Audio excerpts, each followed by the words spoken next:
Hello guys. मैं हूं पंकज अग्रवाल, आपका यूजीसी नेट एजुकेटर। चलिए आज देखते हैं हम लोग पेपर वन के रिसर्च एप्टीट्यूड के टॉपिक को।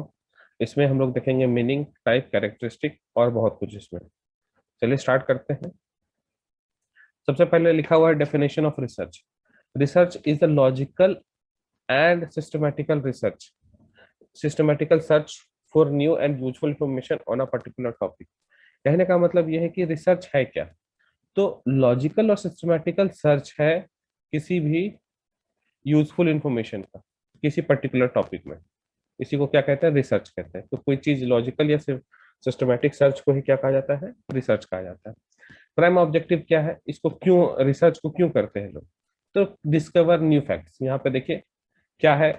जैसे कि मान लीजिए कि आप अगर कोई टॉपिक पढ़ रहे हैं, अगर उसमें रिसर्च कर रहे हैं, तो रिसर्च करने का मतलब क्या है कि उसमें आप कुछ नया नया चीज को इम्प्रूव, मतलब उसमें सर्च करेंगे, डिस्कवर करेंगे, खोजेंगे, उसके लिए पब्लिश करेंगे, पेपर पब्लिश करेंगे। नेक्स्ट है verify and test important facts. वही चीज है, नया नया चीज डिस्कवर होगा तो उसमें आप उसको वेरीफाई करेंगे कि क्या ये सही है या गलत है।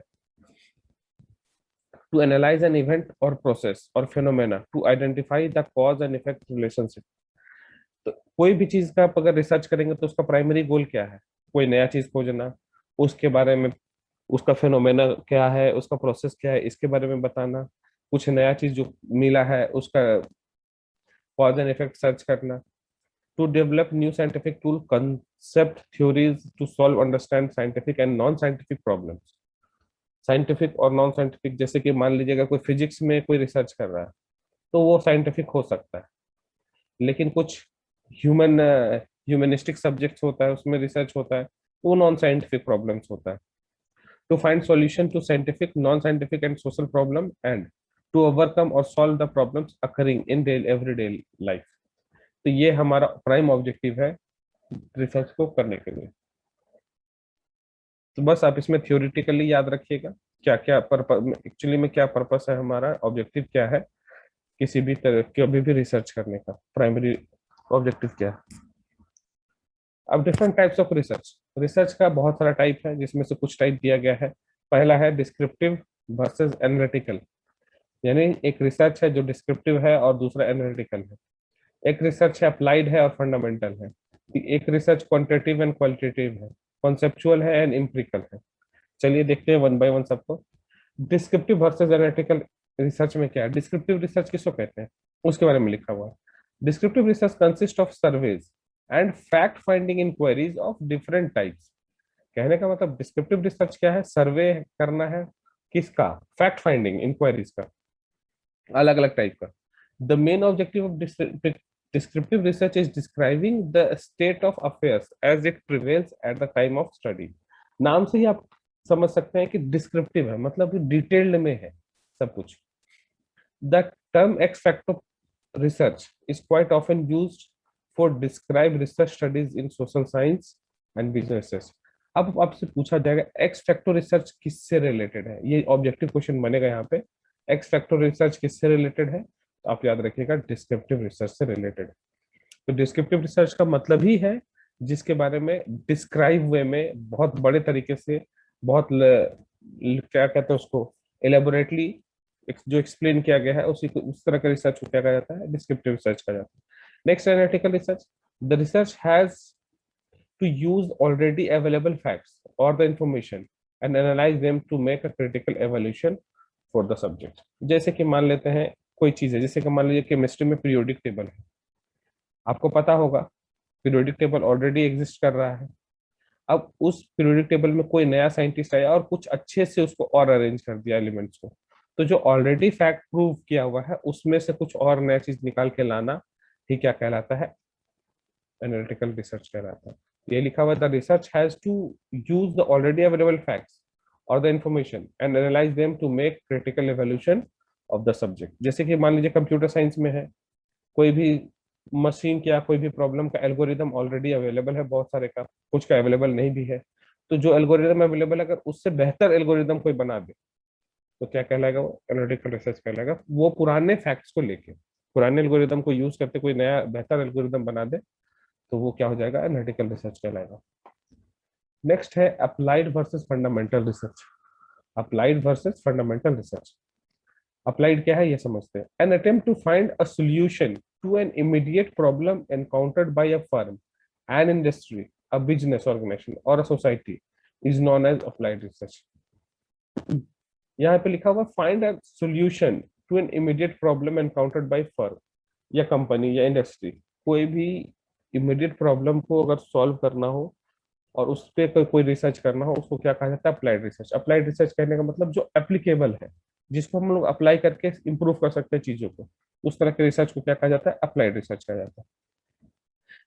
Researchers engaged in such research aim at drawing certain conclusion comforting confronting a concrete social business problem। Applied मतलब जो चीज हम लोग एक्सपेरिमेंट यानी बना के किसको अप्लाई करके भी उसको प्रूव कर सकते हैं या उसको उस पर रिसर्च कर सकते हैं, तो उसको अप्लाइड रिसर्च कहते हैं। नेक्स्ट है fundamental research. It mainly concern the generalization and formulation of a theory. Fundamental research का कंसर्न क्या है? थ्योरी बनाना। ठीक है, तो आपसे ऐसे क्वेश्चन पूछ सकता है कि फंडामेंटल रिसर्च का क्या मेन पर्पस है या जनरलाइजेशन क्या है। In other words, gathering knowledge for knowledge sake is term pure और basic research. Young in Kothari 1988 ये नाम था for researchers relating to pure mathematics और concerning some natural phenomena are instance of fundamental research. तो natural phenomena जो है वो किसका पार्ट है या किसका इंस्टेंस है? फंडामेंटल रिसर्च का। नेचुरल फिनोमेना किसका पार्ट है? फंडामेंटल रिसर्च का। नेक्स्ट है quantitative and qualitative. Quantitative research relates to aspects that can be quantified or expressed in terms of quantity। ऐसा रिसर्च जिसको क्वांटिटी के टर्म्स में हम लोग डिफाइन कर सकते हैं, उसको क्वांटिटेटिव रिसर्च कहते हैं। It involves the measurement of quality और amount. Various amount available statical and econometric methods are adopted for analytic analysis in the research in a such research, which includes correlation, regression and time series analysis। अब आपसे ये पूछेगा कि कौन सा research में correlation, regression and time series का analytics available होता है। आपका आंसर क्या हो जाएगा? Quantitative research. क्वांटिटेटिव रिसर्च किसको कहते हैं? जिसमें नंबर्स को एक्सप्रेस किया जाता है, नंबर्स को। Qualitative research is concerned with qualitative phenomena or more specifically the aspect related to involving quality or kind। Qualitative का मतलब यहाँ पे हो गया जो क्वालिटी पे ध्यान देगा, क्वालिटी से रिलेटेड रिसर्च करेगा। The main M of this type of research is discovering the underlying motives and desires of human beings by using in-depth interviews। तो क्वांटिटेटिव में जहां नंबर्स होगा और क्वालिटेटिव में जहां क्वालिटी होगा। ये हो गया quantitative and qualitative.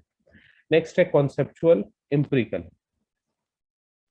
The search related to abstract idea और theory is known as conceptual research. जो एब्स्ट्रैक्ट आइडिया है, थ्योरी है, उस पर रिसर्च करना क्या कहलाता है? कॉन्सेप्चुअल कहलाता है।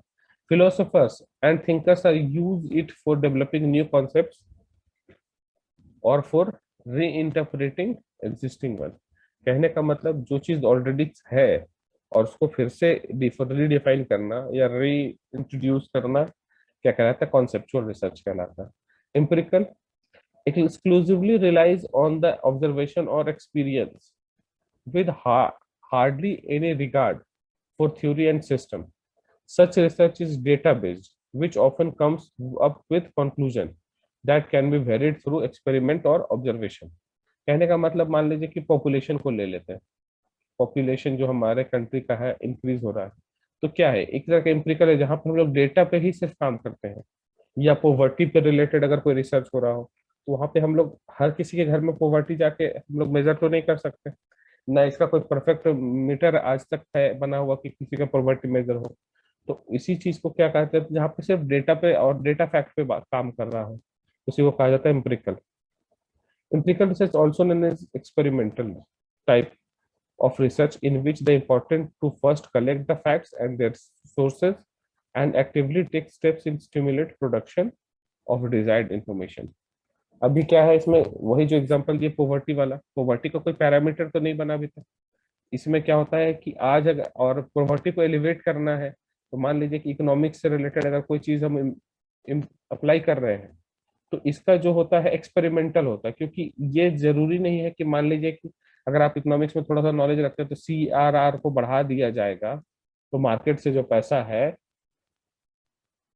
नहीं, मार्केट में पैसा फ्लो होगा, और CRR को कम कर दिया जाए तो मार्केट से पैसा जो है वो बैंक के पास आ जाएगा। तो ये एक्सपेरिमेंट है, जब ऐसा हो माना जाता है कि होगा, लेकिन जरूरी नहीं कि हर बार होगा। इसी वजह से इस तरह का क्या है, एक्सपेरिमेंटल टाइप ऑफ रिसर्च है ये। Types of research can be looked at from 3 different perspective. और क्या क्या पर्सपेक्टिव है आगे हम लोग चेक करेंगे। सबसे पहला है difference between fundamental and applied research. अब यहाँ पे फंडामेंटल और अप्लाइड रिसर्च जो हम लोग ऑलरेडी डिस्कस कर चुके हैं, फंडामेंटल का मतलब बेसिक, अप्लाइड का मतलब जो अप्लाई कर रहे हैं, उस तरह का research. Basic research is an investigation of basic principle and reasons for occurrence of particular event और फिनोमेना। जो भी बेसिकली हम लोग अपने बेसिक टाइप पे जाते हैं, उसी को कहा जाता है fundamental research. It is also called theoretical research. It sometimes it may not lead to an immediate use or application. It is not concerned with solving any practical problems of immediate interest. It provides a systematic and deep insight into a problem. तो कहने का मतलब basic research जो है और क्या करता है, investigation of basic principle and reason for the occurrence of particular event और प्रोसेस। अब क्या applied, it solve certain problems employing well known and accepted theories and principle. Most of the experimental research, case studies and interdiscipline research are essential applied research. तो ये सब जो experimental research जो है, case study है, ये सब क्या है, अप्लाइड रिसर्च है। The outcome which has immediate application is also termed as applied research. अब अप्लाइड रिसर्च जहां पे हम किसी चीज को तुरंत इंप्रूव करने के लिए अप्लाई करते हैं, उसी को हम लोग क्या कहते हैं, अप्लाइड रिसर्च कहते हैं। It concerned with actual life research such as research on increasing efficiency of machine, increasing gain factor of production or material population control, preparing vaccination for disease. They have immediate potential application. अब जैसे कि मान लीजिए अभी Covid का duration चल रहा है, तो preparing for vaccination for the disease. अब जो डिजीज के लिए हम लोग वैक्सीनेशन ले रहे थे, ये एक अप्लाइड चीज है, क्योंकि हम जब तक वैक्सीनेशन लेंगे नहीं तब तक हमारा कोई रिजल्ट हम लोगों को पता चलेगा नहीं, इसलिए क्या है, अप्लाइड रिसर्च। ये डिफरेंस है, आप इसको पढ़ लीजिएगा, आप इसको स्क्रीन को पॉज करके पढ़ लीजिएगा। ये वही चीज है जो हम ऑलरेडी अभी बोल चुके हैं। नेक्स्ट है types of research design. Design का टाइप्स क्या क्या है, इसके बारे में हम लोग देखेंगे। There are three there are different types of research design. They may be broadly categorized as exploratory research design, descriptive and diagnostic research design and hypothesis testing research design. ये 3 टाइप का रिसर्च है हमारा, जो research का design है। Exploratory research design, descriptive and diagnostic, hypothesis testing research design. Exploratory research design. The exploratory research design is also known as formative research. Exploratory मतलब explanation, जिसको explain कर रहे हैं या फिर जो elaborate कर रहे हैं. The main objective using such research design is to formulate a research problem for an in-depth and more precise investigation, developing working hypothesis from an operational aspect. कहने का मतलब बहुत डिटेल में, बहुत एक्सप्लेनेटरी या बहुत ज्यादा डीप में कोई रिसर्च अगर हो रहा है, उसी को क्या कहा जाता है, एक्सप्लोरेटरी रिसर्च कहा जाता है, और is known as formative research design. ये याद रखिएगा, और ये सारा कुछ यहाँ पे लिखा हुआ है। नेक्स्ट है the major purpose of such studies is the discovery of ideas and insight. Therefore, such research design suitable for such a study should be flexible enough to provide the opportunity for consideration different dimension of the problem under study. अब exploratory का मतलब भी समझ लीजिए, जो in depth हो, बहुत detailed में हो, उसी को कहा जाता है एक्सप्लोरेटरी रिसर्च डिजाइन। रिसर्च का मतलब ही होता है कि किसी चीज को अपन जो भी अवेलेबल फैक्ट्स है या फिर अनप्रूवन फैक्ट्स है, उसको प्रूव करना ही रिसर्च कहलाता है। एक्सप्लोरेटरी मतलब जो बहुत एक्सप्लेन्ड वे में हो। Usually the following 3 methods consider in context of research design for such studies, they are a survey of related literature, experience survey, analysis of insight stimulating instances, ये है exploratory research का methods. Next है दूसरा, descriptive and diagnostic research design. A descriptive research design is concerned with describing the characteristic of particular individual or a group. अब explanatory और descriptive बहुत हद तक सिमिलर है यहाँ पे, लेकिन डिस्क्रिप्टिव में क्या है, describing the characteristic of a particular individual और ग्रुप। जहाँ पे एक्सप्लेनेटरी मतलब रिसर्च एक्सप्लेनेटरी है, कहने का मतलब इस जैसे इसमें हम लोग क्या देखें इसके बारे में समझिएगा। ये इसके बारे में हम लोग देखें, रिसर्च को एक्सप्लोरेटरी कहा गया है, ये रिसर्च जो है वो डिटेल्ड में है। लेकिन इसमें क्या है, डिस्क्रिप्टिव में ये जो रिसर्च है इसको और डिटेल में डिस्क्राइब करना, जो ये रिसर्च पूरा का पूरा पेपर है उसको डिस्क्राइब करना डिस्क्रिप्टिव कहलाता है। A study that is concerned with specific prediction with the narration of facts and characteristic related to an individual group or situation are instances of descriptive research studies. Diagnostic research design is to determine the frequency in which a variable occurs or its relationship with another variable. Diagnostic मतलब जिसको हम लोग detect कर सकते हैं जो error हो उसमें। The study analyzing whether a certain variable is associated with another comprises a diagnostic research study.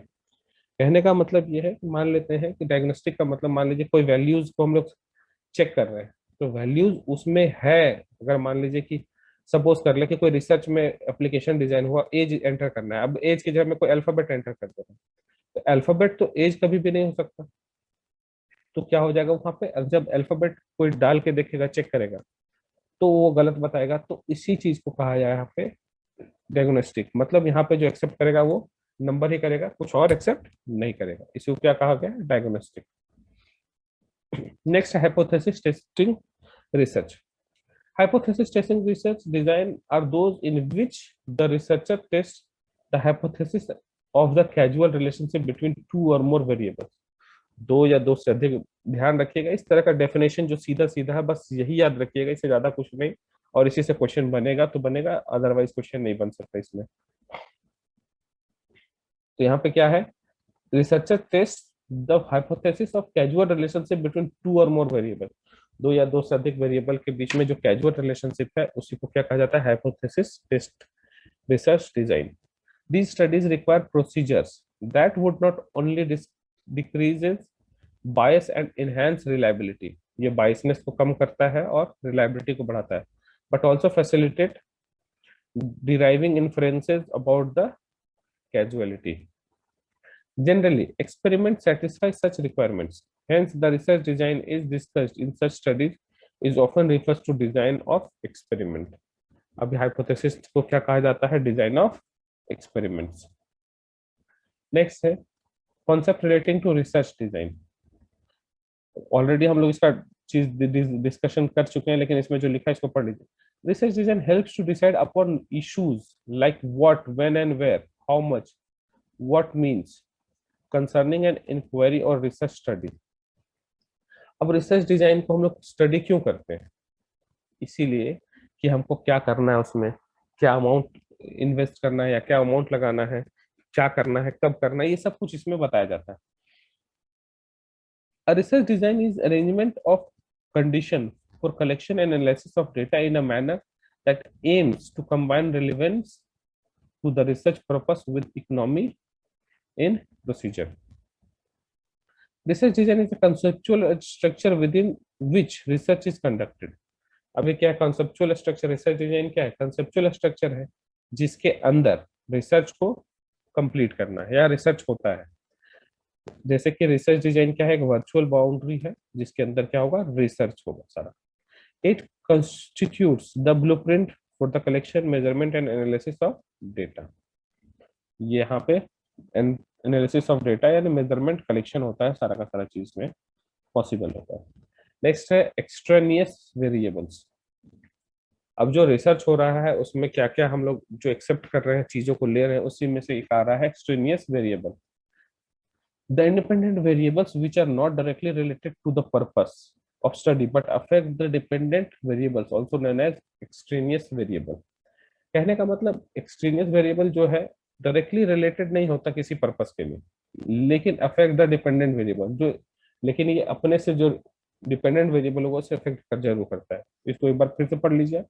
The independent variables which are not directly related to the purpose of the study, ऐसा variable जो study के purpose के लिए नहीं रखा गया है but अपने डिपेंडेंट वेरिएबल्स को इफेक्ट जरूर करता है, इसी को क्या कहा जाता है, एक्सट्रेनियस वेरिएबल्स।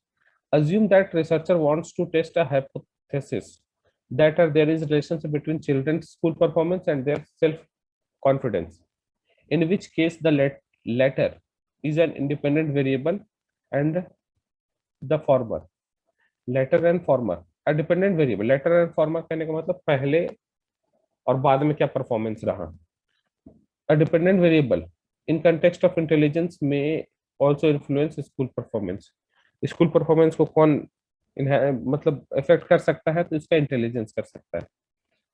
इसमें यहाँ पढ़िए आगे लिखा हुआ है, since it is not directly related to the purpose of study undertaken by the cause the extraneous variable, the dependent variable is technically called experimental error कहलाता है।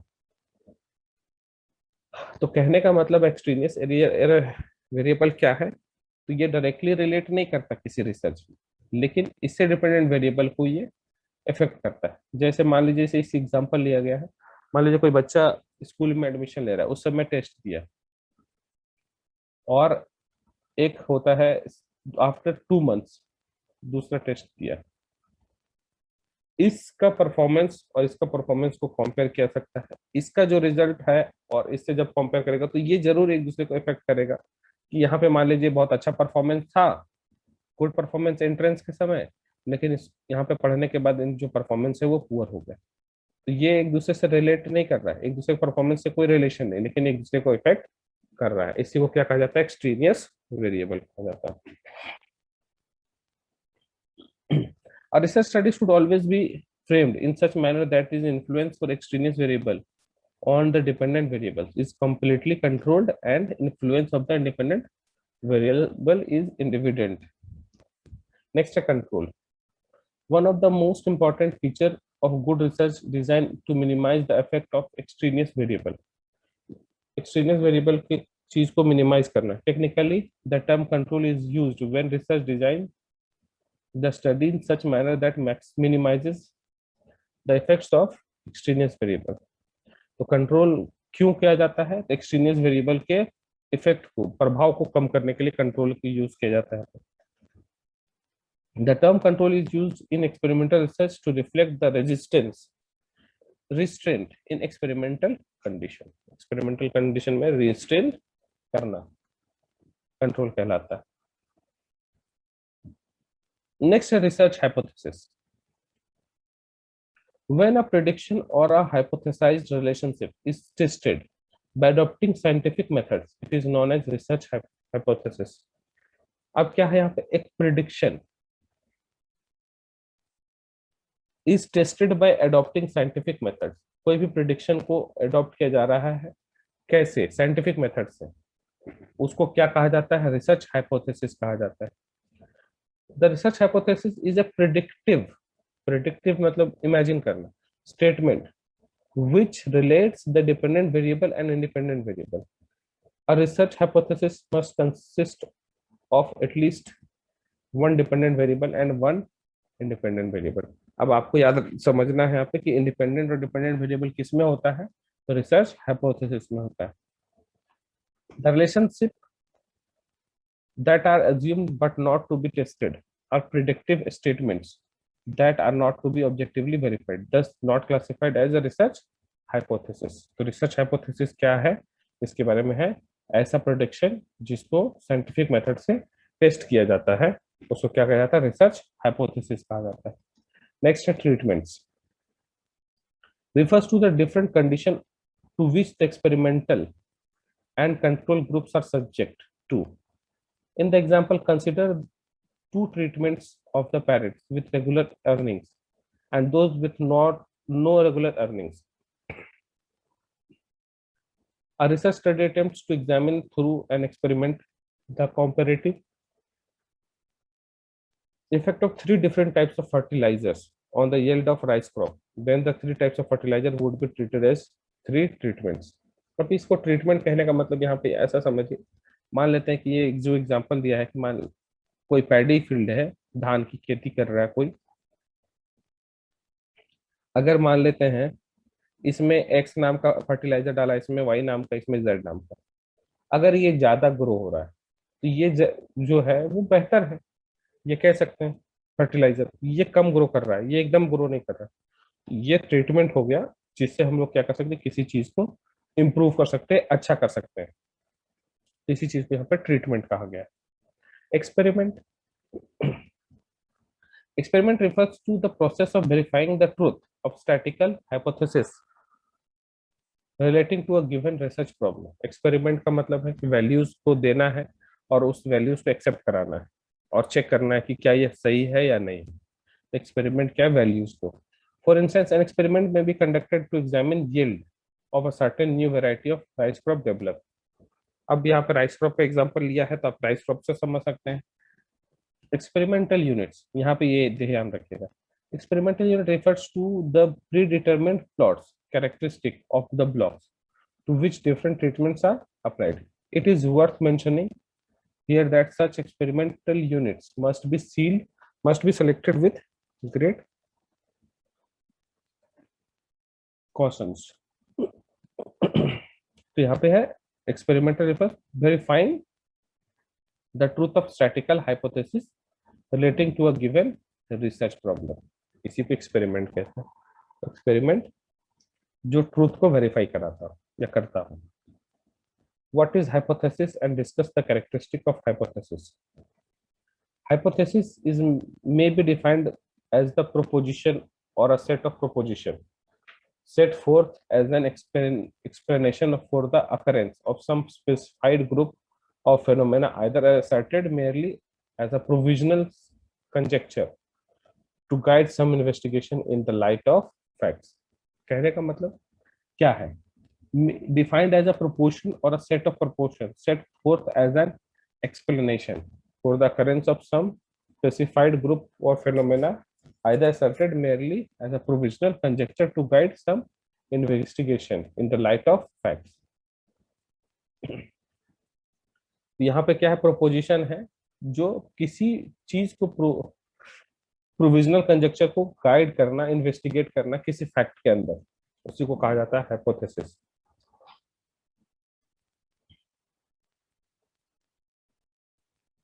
A research hypothesis is quite often a predictive statement।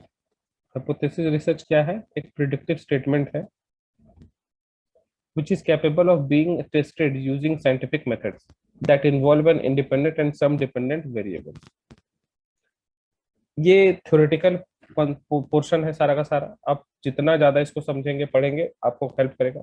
इसको हम लोग दूर करेंगे कुछ MCQs से, जो इसका थ्योरेटिकल पोर्शन है वो एमसीक्यू से दूर करेंगे, ठीक करेंगे इस पे ना। Research hypothesis quite often a predictive statement. Hypothesis मतलब प्रिडिक्टिव स्टेटमेंट है जिसमें इमेजिनेशन है, जो कैपेबल है being tested using scientific method, जिसको हम लोग साइंटिफिक मेथड से टेस्ट कर सकते हैं, उसी को हाइपोथेसिस कहते हैं।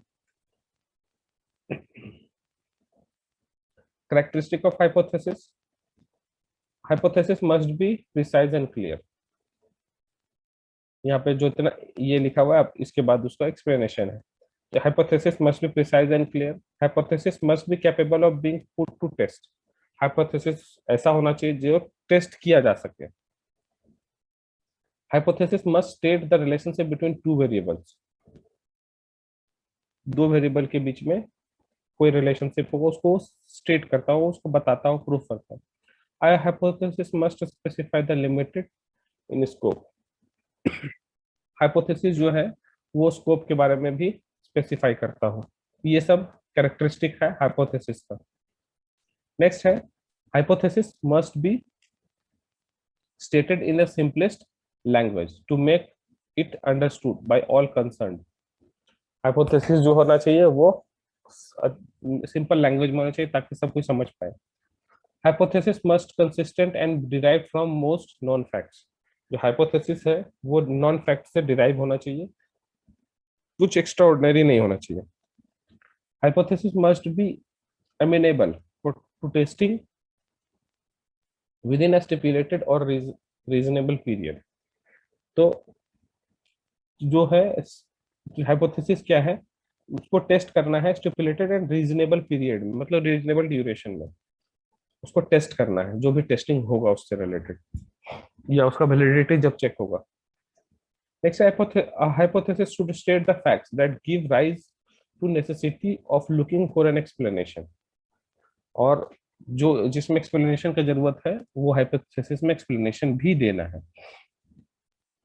नेक्स्ट है, what should be kept in mind while drafting a questionnaire.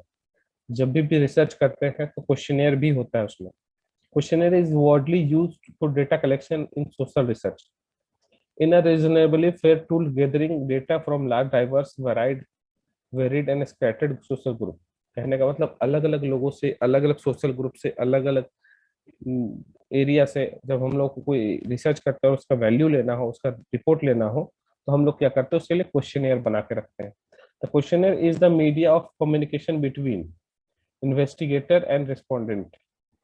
मान लीजिए कि आप रिसर्च करने, हम रिसर्च करने जाएंगे कहीं पे, तो हम रिसर्चर हैं तो किसी ना किसी से तो वैल्यू लेंगे, तो जो रिस्पॉन्डर है उसको कहा जाता है यहाँ पे दूसरा पॉइंट।